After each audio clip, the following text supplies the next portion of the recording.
Bonjour à vous, c'est Alexandre Johan. Je suis heureux de vous retrouver pour ce nouveau podcast astrologique. Alors nous allons dans un premier temps revenir sur la configuration de ce début de semaine. Je ne sais pas à quel moment vous écouterez ce podcast, est-ce que ce sera dimanche soir, lundi ou mardi, mais jusqu'à mardi, la Lune se trouvera en transit dans le signe de la Vierge. Donc on en a déjà parlé dans le précédent podcast ainsi que dans l'email d'information astrologique, mais pour revenir rapidement dessus, puisque ça va concerner encore ce début de semaine, le signe de la Vierge est gouverné par Mercure, c'est un signe de terre, donc ce transit de la Lune en Vierge va développer l'esprit pratique, hein, va vous aider dans toutes les choses du quotidien, que ce soit de l'organisation, du rangement, du tri. Ça va augmenter votre sens de l'analyse, mais également le sens de la critique. Étant donné que c'est un signe de polarité négative et mutable, ça va développer également votre introversion et ça peut, comme quand on est transit de la Lune dans les signes de terre, développer aussi un besoin de sécurité matérielle, ce qui peut parfois, selon les configurations, produire un petit peu d'angoisse même à ce niveau-là, bien de sentir, ou peut-être la peur du manque, ou bien d'avoir besoin de plus de confort et d'être surtout rassuré à ce niveau-là. Enfin, ce côté analytique particulièrement développé va pousser à analyser un petit peu en permanence vos sentiments, vos ressentis, ce qui peut être un petit peu lourd et même créer du conflit bien, entre le cœur et la raison, comme on dit. Donc vous savez qu'il y avait des aspects dissonants, notamment un carré de la Lune à Mercure et à Saturne qui se sont produits dimanche. Donc ils prendront fin lundi 8 à 4h22 du matin. Donc ça laissera le champ libre pour la journée de lundi 8, pour la réception mutuelle dont on a déjà parlé précédemment, hein, qui est le sextile entre Jupiter et Vénus. Donc qui accroît le succès, la chance et la réussite de façon assez générale. Mais ce sera d'assez courte durée, puisque toujours lundi, à 10h50, la Lune va appliquer de nouveaux aspects dissonants, à la fois au Soleil, c'est le dernier quartier lunaire, mais également à Vénus. Donc là, on pourra ressentir notamment des déséquilibres entre la recherche des plaisirs, la recherche de la beauté et les émotions et les ressentis. Donc ces deux aspects dureront jusqu'à la fin du transit de la Lune en Vierge, à savoir mardi 9 janvier à 11h31. À ce moment-là, la Lune entrera donc dans le signe de la Balance. Donc, je le rappelle, je travaille toujours en zodiaque sidéral. Alors, ce signe de la Balance est bien différent du précédent. Il est lui gouverné par Vénus. C'est un signe cardinal qui va pousser à l'action. C'est un signe d'air qui va aider à se positionner en tant qu'intermédiaire, qui va aider les interactions à aller vers l'extérieur, l'intelligence, la réflexion. Et c'est un signe positif, donc qui va aider à s'extérioriser, à aller vers les gens, et non pas comme un signe de polarité négative comme pouvait être la Vierge, le transit précédent, à plutôt se replier sur soi et vers l'introversion. Là, au contraire, on a une polarité positive, donc c'est quelque chose qui va aider à aller vers les autres et qui va aider donc eh bien, à se trouver, d'autant plus qu'on est gouverné ici par Vénus. Donc ça va aider, eh bien, par exemple, à se trouver bien en société, lors des sorties, lors d'un dîner, lors de rencontres. Ça va favoriser tous ces éléments-là. Ça augmente donc l'élégance, le charme. Ça va apporter également ce transit de la gentillesse. Ça va rendre les échanges entre les personnes courtois, agréables. Vénus gouverne également tout ce qui a trait, tout ce qui a rapport aux arts et à la beauté, à l'esthétique. Donc on a la Lune qui d'un côté va pouvoir symboliser la foule, la clientèle, les groupes de personnes de manière générale, et Vénus, comme on vient de le voir, qui va symboliser entre autres les arts, la création artistique. Donc, quelque part, l'alliance de ces deux énergies planétaires, pardon, à la fois la Lune et Vénus, de par le fait qu'ils gouvernent et qu'ils soient maîtres de la balance, eh bien, ça va favoriser tout ce qui est en rapport avec l'art, et les groupes de personnes. Donc, ça peut être les vernissages pour une exposition, ça peut être une pièce de théâtre, ça peut être aller au cinéma. Voilà, toutes ces choses-là, que ce soit vous qui soyez créateur ou que vous soyez spectateur, eh bien, toutes ces activités seront favorisées notamment par ce transit de la Lune en Balance. Alors, vous le savez certainement, en dehors de la beauté, des relations sociales et des arts, Vénus gouverne également à l'amour et au couple. Donc, lorsqu'on a un transit de la Lune dans ce signe de la Balance, eh bien, c'est tout à fait favorable pour organiser un dîner, une surprise, un cadeau, un séjour, quelque chose qui est en rapport avec, bien tout simplement, avec l'amour, avec le fait de passer des bons moments également. Ce n'est pas que l'amour sur le plan du couple, mais ça peut être également de passer des bons moments avec, notamment, par exemple, avec des amis. Dans la mesure, j'y reviens également, je fais une petite parenthèse là-dessus, où Vénus gouverne à tout ce qui trait à la beauté, à l'esthétique. Les transits, par exemple, de la Lune en Balance seront tout à fait favorables pour tout ce qui va avoir rapport avec l'esthétique du corps, avec les soins du corps. Donc ça peut être prendre rendez-vous chez le coiffeur, par exemple, au salon d'esthétique, prévoir un massage, prévoir une journée, une demi-journée au spa pour se détendre, pour se faire du bien et pour s'occuper de son corps. Donc voilà typiquement le genre d'activité qu'on peut prévoir lors d'un transit de la Lune en Balance. On va maintenant revenir sur les différentes configurations astrologiques qui vont se produire durant ce transit. Donc lors de l'entrée de la Lune en Balance, le mardi 9 janvier à 11h31, comme on l'a vu déjà dans la petite intro, la Lune sera en carré à la fois avec Vénus et avec le Soleil.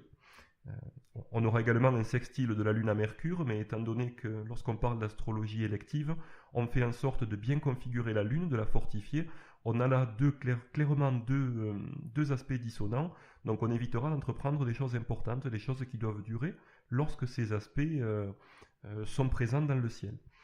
À 11h55, ils prendront fin, donc assez rapidement, quasiment 20 minutes après, ils prendront fin et ils pourront laisser place donc au sextile dont on a parlé entre la Lune et Mercure.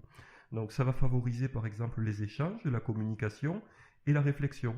C'est-à-dire que là où on peut avoir, lorsqu'on a un aspect dissonant, de la friction entre votre intelligence, votre aspect analytique, et vos ressentis, vos émotions, votre côté émotionnel. Lorsqu'on a un aspect harmonique, au contraire, eh bien, ça va créer une énergie positive. Ça va mixer, créer quelque part comme une synergie, presque on pourrait dire, entre ces énergies planétaires. Et là, vous aurez un accord tout à fait intéressant et en tout cas tout à fait positif au niveau des influences que vous recevrez entre l'aspect émotionnel, les ressentis, et l'aspect analytique, la réflexion et la communication. À partir de 18h15, toujours ce mardi, la Lune appliquera un nouveau sextile, donc un aspect harmonique, à Saturne. Donc dans le cadre d'une conjonction, on l'avait vu, ça peut être difficile, l'alliance des énergies à la fois lunaires et saturniennes, mais lorsqu'on a un aspect harmonique comme le sextile, ça va apporter des aspects positifs et des influences surtout très positives, au niveau notamment de vos ressentis, de vos émotions. Ça va apporter du poids et de la profondeur et du sérieux à tout ce que vous allez ressentir, à tout ce qui... quand je dis ressentir, ça peut être aussi bien sur le plan émotionnel que sur le plan psychique. Donc ça peut être favorable également pour que ce soit pour faire le point sur une situation émotionnelle pour vous, pour chercher vraiment à l'intérieur, au fond de votre cœur, au fond de ce que vous ressentez. Ça peut être bien pour analyser cette situation, mais ça peut être aussi bien au niveau des ressentis psychiques, pour de la voyance, de la médiumnité ou de la méditation. Ensuite, le mercredi 10, donc à 9h45, les deux aspects harmoniques, les deux sextiles, auront pris fin. D'abord celui à Mercure, puis ensuite celui de Saturne. Donc pour voir un petit peu les heures et de la manière dont ça se passe, je vous invite à vous rendre sur le site tempus-magis.fr pour visualiser les cartes du ciel bien de mercredi dans le tout début de la matinée ou dans la nuit, pour visualiser en fonction de ce que vous souhaitez faire, pour vous assurer que vous puissiez vous caler sur une période où vous bénéficiez encore de ces bonnes influences. Donc à 13h25 mercredi, la Lune va appliquer une conjonction à Jupiter et également à Mars, qui, je vous le rappelle, est en exil dans la Balance. Donc ça pourra créer des petites difficultés, puisque Mars ne donnera pas le meilleur de lui-même dans cette configuration-là. Pour ce qui est de la conjonction Lune-Jupiter, nous y reviendrons un petit peu plus tard dans ce podcast, puisque ça va apporter de l'enthousiasme, de la bonne humeur, de la gaieté, c'est vraiment très positif. Mais la conjonction de la Lune à Mars, elle, pourra amener de l'impulsivité et surtout le fait de réagir de façon assez vive, voire agressive et violente, en fonction de vos ressentis, en fonction de vos émotions. C'est-à-dire que vous allez être porté par le fait d'agir, non plus par la réflexion, mais par vos émotions, par vos ressentis. Et ça peut être, dans le cas de la Lune comme ça conjointe à Mars, éventuellement des sentiments tels que la jalousie, qui vont pouvoir remonter et générer une action impulsive en tout cas. Le fait que Mars soit en exil dans ce signe nous indique qu'il perd en qualité, c'est-à-dire qu'il aura plus de facilité à exercer ses influences néfastes, négatives. Donc vraiment la colère, l'emportement, la fierté mal placée, le fait de ne pas reconnaître ses erreurs et voire l'agressivité et la violence. Ce n'est pas à exclure. Donc le sachant, sur cette période-là de conjonction entre la Lune et Mars, eh bien de tourner un petit peu deux fois sa langue dans sa bouche avant de parler, pour ne pas vexer ou pour ne pas fâcher alors qu'on ne pense pas forcément les choses, pour ne pas se laisser emporter, et plus de réfléchir, de mûrir les choses plutôt que de prendre des décisions sur des coups de tête. Parce que ça, vraiment, étant donné la configuration que l'on a là, et pour les raisons que l'on vient d'évoquer, ça a de fortes chances d'être négatif pour vous. Ensuite, donc, on aura une fin de ces aspects dans le transit suivant, puisqu'on a en plus une reprise des sextiles Lune-Soleil et Lune-Vénus jusqu'à la fin du transit de la Lune en Balance le jeudi 11 à 22h06. Donc vous voyez que ça laisse quand même de bons créneaux, notamment là en plus avec le sextile Lune-Vénus qui gouverne donc, je vous le rappelle, la Balance. On a là de moyens de trouver vraiment des bons créneaux très agréables, très intéressants, avec de très bonnes influences surtout, et bien pour tous les domaines qu'on a vus dans la première partie de l'analyse de ce transit, à savoir le charme, l'élégance, tout ce qui se rapporte au sentiment, à l'amour, au fait de passer des bons moments, aux arts, à la création, à la beauté, et également à l'entretien et aux soins du corps. Nous allons maintenant parler de la configuration particulière qui se produira pour la journée de jeudi, puisque comme je vous l'avais dit précédemment, le jeudi, nous allons avoir une conjonction entre la Lune et Jupiter. Donc on va détailler un petit peu plus maintenant. Pourquoi est-ce que je vous parle spécifiquement de cette conjonction Lune-Jupiter et qu'on va prendre peut-être un petit peu plus de temps pour l'analyser? On va faire ça parce que Jupiter gouverne le jeudi. C'est-à-dire que le jeudi 11, toute la journée, on aura cet aspect. En plus de ça, on aura le sextile entre la Lune et le Soleil, qui est très positif, qui va apporter une très très bonne vitalité, une bonne harmonie entre votre personnalité, votre ressenti, vous serez en équilibre au niveau de vos émotions, et en plus le sextile, comme on en a parlé il y a quelques instants, entre la Lune et Vénus, donc il va apporter une ambiance vraiment chaleureuse, la recherche des plaisirs, favorable aux arts et également aux sentiments, à l'amour, au fait de passer de bons moments. Donc on a une journée de jeudi particulièrement bien configurée. Si on revient sur cet aspect particulier de la conjonction à Jupiter, c'est pour parler des heures planétaires, que vous connaissez certainement si vous me suivez un petit peu. Il faut savoir, un petit rappel pour ceux qui ne savent pas, que chaque jour de la semaine correspond à une planète, à une énergie planétaire. C'est très facile de s'en souvenir en fait, parce que la plupart des racines étymologiques des noms de jours dans les langues latines se rapportent aux planètes. C'est très simple, le lundi est gouverné par la Lune, le mardi par Mars, le mercredi par Mercure, le jeudi par Jupiter, le vendredi par Vénus, le samedi Saturne et le dimanche par le Soleil. Donc une fois que l'on sait ça, eh bien, ça nous permet lorsqu'on veut par exemple choisir un jour pour une action un petit peu importante, imaginons que ce soit pour prévoir un rendez-vous amoureux. On le prévoira le vendredi, jour de Vénus. Imaginons qu'on ait quelque chose à prévoir en rapport avec la justice, avec la loi, avec un procès. On le prévoira à ce moment-là un jeudi, qui est gouverné par Jupiter. Si on a quelque chose, par exemple, par rapport à la famille, par rapport à l'enfance, à la maternité, on choisira le lundi, qui est gouverné par la Lune, et ainsi de suite. Par rapport à ces éléments-là, si vous voulez un petit peu plus d'informations et que vous ne l'avez pas encore reçu, j'ai écrit un petit guide assez court, mais facile d'introduction à l'utilisation des heures planétaires. Et je vous l'envoie aux personnes qui se sont inscrites sur ma liste de contacts sur tempus-magis.fr, les personnes qui m'ont laissé leur prénom et leur email, qui reçoivent les informations astrologiques toutes les semaines, et bien lorsqu'ils s'inscrivent, je leur envoie le petit guide d'utilisation des heures planétaires, dans lesquels je récapitule non seulement les règles d'utilisation des heures planétaires, mais aussi pour chacune des 7 planètes du septénaire des planètes traditionnelles, les cas dans lesquels on peut les utiliser. Donc, voilà, je fais cette petite parenthèse. Si vous n'avez pas encore ce guide en votre possession, mais il vous suffit juste d'aller sur le site et de vous inscrire avec votre prénom et votre adresse email, et dans les minutes qui suivent, je vous enverrai ce petit guide. Non, ce qui est important de voir, c'est que ici on a une configuration avec la Lune qui va faire un aspect. Alors la conjonction n'est pas forcément un aspect harmonique. Il faut vraiment étudier au cas par cas en fonction des 2 planètes qui sont en présence. Lorsqu'on a par exemple une conjonction de la Lune à Vénus, ça va être plutôt sympa, ça va plutôt bien se passer. En revanche, lorsqu'on a une conjonction entre la Lune et Saturne, là c'est déjà beaucoup plus délicat. Ça représente plus de la frustration sur les émotions et les ressentis qu'autre chose. Il faut vraiment attendre une configuration positive avec un sextile ou un trigone entre ces deux planètes, par exemple la Lune et Saturne, pour dire qu'on va avoir un effet positif du sérieux, du poids et de, comment dire, et de la qualité qui sera apportée à ce moment-là aux influences et également aux ressentis que vous aurez.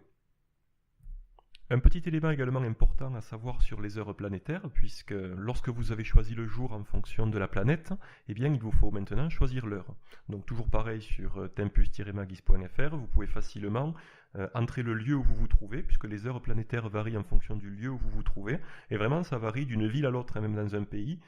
D'une ville à l'autre, les heures planétaires peuvent varier de 5, voire 10 minutes, voire un petit peu plus en fonction des saisons.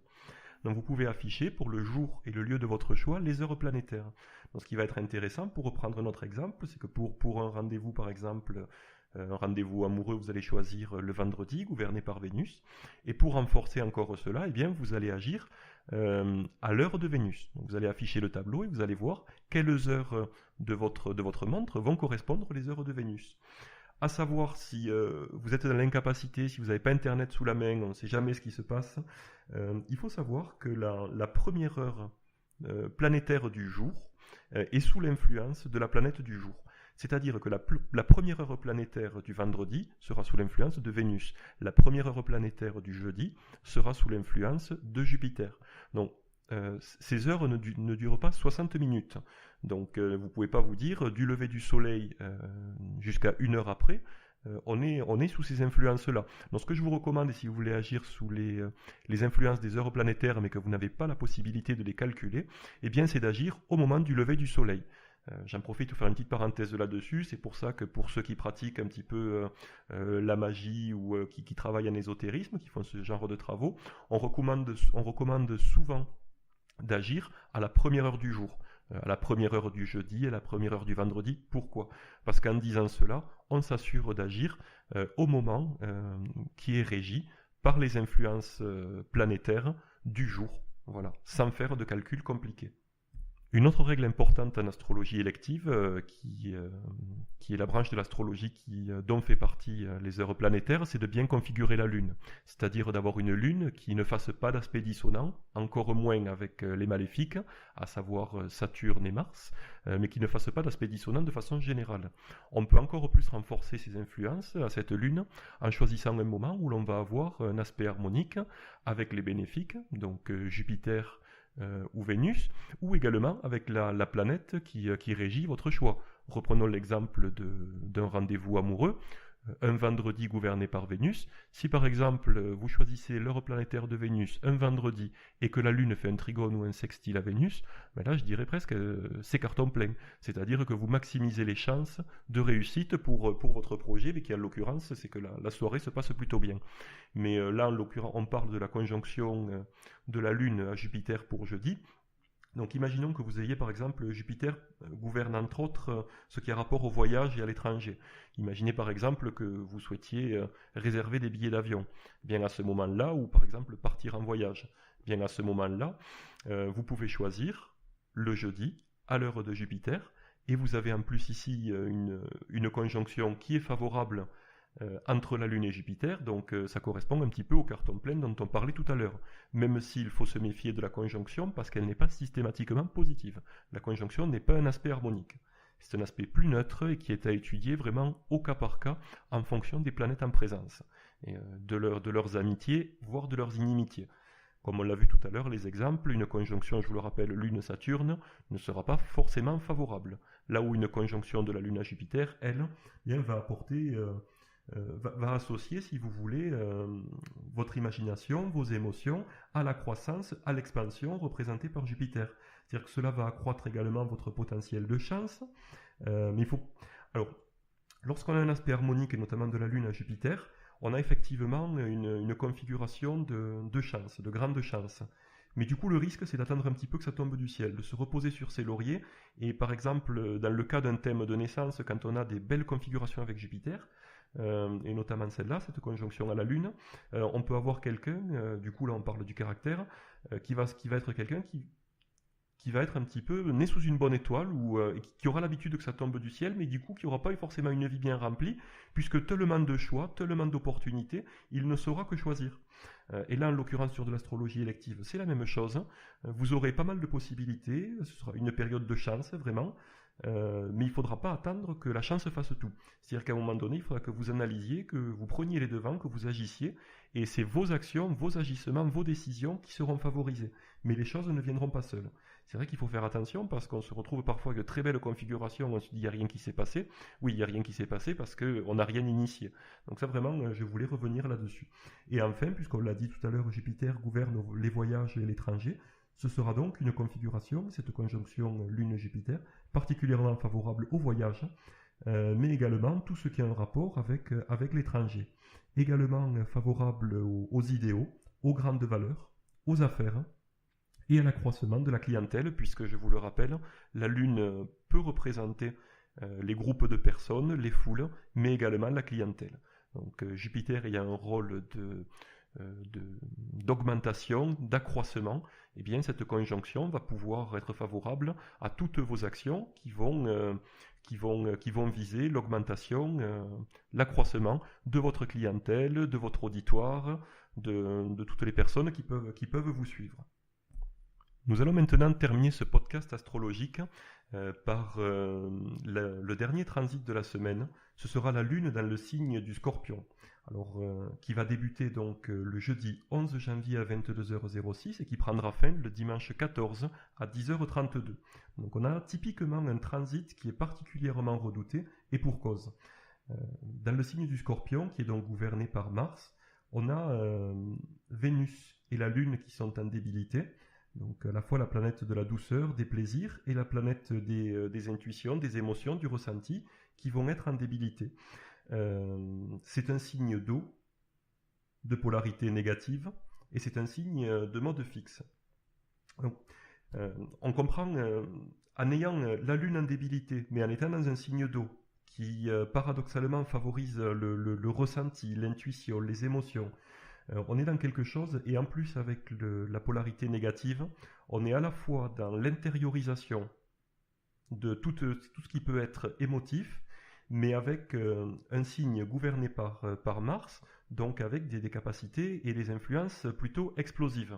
C'est-à-dire que tout ce qu'on a tendance à vivre lors de ce transit est décuplé sur le plan émotionnel. On peut vraiment se trouver être à fleur de peau.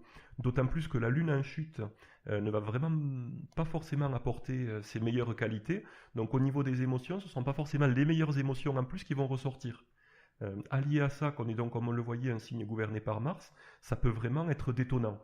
Donc, d'un côté, ça aura un aspect positif par le fait d'une personnalité magnétique, attractive, l'augmentation de la passion. Tout ce que vous ferez sera vraiment fait sous l'angle de la passion, vraiment du feu. Donc, imaginons des sentiments, ce seront des sentiments absolument passionnels, confus, alors intériorisés, de la difficulté à exprimer ces sentiments, ce qui pourra faire notamment, eh bien, pousser plus à des désirs charnels que à des désirs comme on pourrait avoir sur Vénus, d'amour plutôt doux, d'amour plus courtois. Là, on aura quelque chose qui poussera plus à l'amour charnel et à la sexualité, avec un psychisme un petit peu compliqué dû à cette opposition dont on parlait précédemment. Donc effectivement, ça pourra engendrer des rencontres tout à fait passionnelles, ce qui n'est pas forcément négatif. Simplement, on a également ce transit de la Lune en Scorpion qui va quelque part développer votre envie de vous sentir vivant par le fait d'exercer des choses plutôt qui sortent de l'ordinaire, extraordinaires. C'est-à-dire que des choses de votre quotidien, pas forcément banales, mais qui vous conviennent d'habitude, qui sont dans votre quotidien, et bien là, pour une raison inconnue, vous pourrez ressentir un ras-le-bol, une envie que cela change. Donc voilà, c'est important de le souligner, parce que bon, effectivement, tout cela est à relativiser en fonction soit, comme si vous avez suivi mon conseil, que vous avez noté vos ressentis lors du précédent transit de la Lune en Scorpion, vous savez un petit peu mieux de quelle manière ces influences vont s'ajuster à vous, ou vous pouvez également l'ajuster en regardant les transits la manière dont ça s'intercale par rapport à votre thème natal. Puisque bon, je le rappelle à chaque fois, hein, mais ces prévisions que l'on donne sur les transits lunaires en signe sont d'ordre tout à fait généraux et devront s'adapter au cas par cas en fonction des personnalités. Donc certaines personnalités vivront ce côté passionnel de façon très très importante par rapport à leur thème de naissance, et d'autres personnes le vivront de façon beaucoup plus calme, de façon beaucoup plus détendue. Mais simplement, c'est toujours important de le savoir, parce que dans la mesure où ces influences sont générales, d'une manière ou d'une autre, on les ressent. Donc ça permet, surtout pour les pendants négatifs, ça permet lorsqu'on les sent monter, lorsqu'on a une alliance comme ça un petit peu de la Lune avec Mars,